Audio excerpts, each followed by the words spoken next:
And what a game. The Ryerson boys may have lost, but those gals had our hearts fluttering.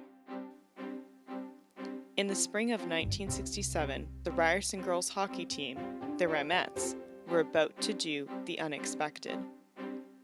We were asked to pilot a project based on the history of Maple Leaf Gardens, which Ryerson had just opened as its athletics center. And so we picked 1967, the year the Leafs last won the cup, to just focus our research on. And so we picked then a team of students who were interdisciplinary, 2 from RTA and 2 from history. The Ramettes were barely an afterthought when it was announced that both Ryerson hockey teams were going to be playing at the Gardens against York. And so we just went back and assessed kind of the culture of Toronto and what stories would kind of speak to students and kind of the whole generation between the people who celebrated that and the students at Ryerson, so we kind of bring everyone together. And then we had to just start doing research, so we went to Toronto Public Library and searched through microfilms, and CBC to search through videos and other sources like that, and then it was a matter of compiling that. And for me and the other RTA student, it was a matter of compiling it enough into short 2-minute stories with the vast sort of breadth of material that we had. The girls were only scheduled to play during the intermission of the boys' game. But, in a shocking turn of events, it was the boys who turned out to be the joke, and the girls who stole the show. The most interesting part of this project was for me at least, was getting into the microfilm and looking through the newspapers and seeing what we had at the Ryerson University Archives.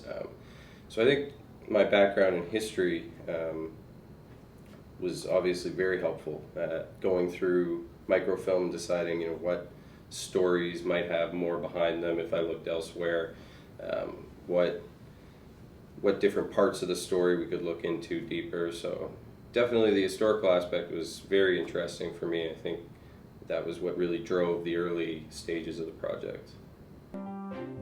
After the game, the fans were sold. The crowd was calling for more after the girls' game, and though they only managed to tie the York team, the Ramettes were stars.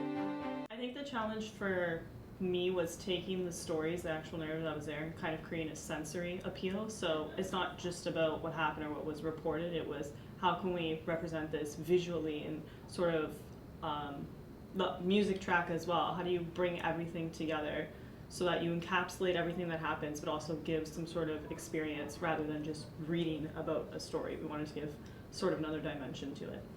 Here was a team slowly challenging conventions. Joan Caldwell, star of the Ramettes, put it best. It was just enough to tease you. I think a lot of times when you study history,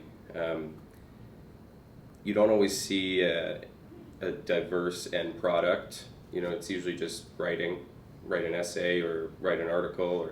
But it kind of gave me a different perspective on how to shape the research I'm doing for a different goal.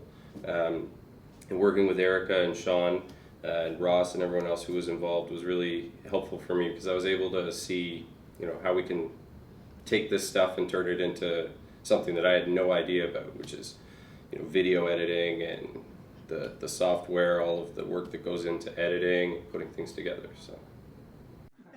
I think it gives you the ability to push the envelope more, because you have your idea kind of, I think, almost has a border to it, and then once someone else kind of sees it and then puts their own eyes, they have the option to take it that much further, something you might have not seen or imagined. And so I think that's where interdisciplinary helps a lot, because you can take your project or an idea that much further. Being a part of that, it was very interesting to kind of think about all the history there and the fact that I was a part of, rebuilding these places for the future. I think being a good city builder, you also have to kind of contextualize yourself in the space. And so I think we're helping to do that, because it's not just we are taking over Maple Leaf Gardens, we're also kind of nodding to the history that's there and trying to enrich that as well.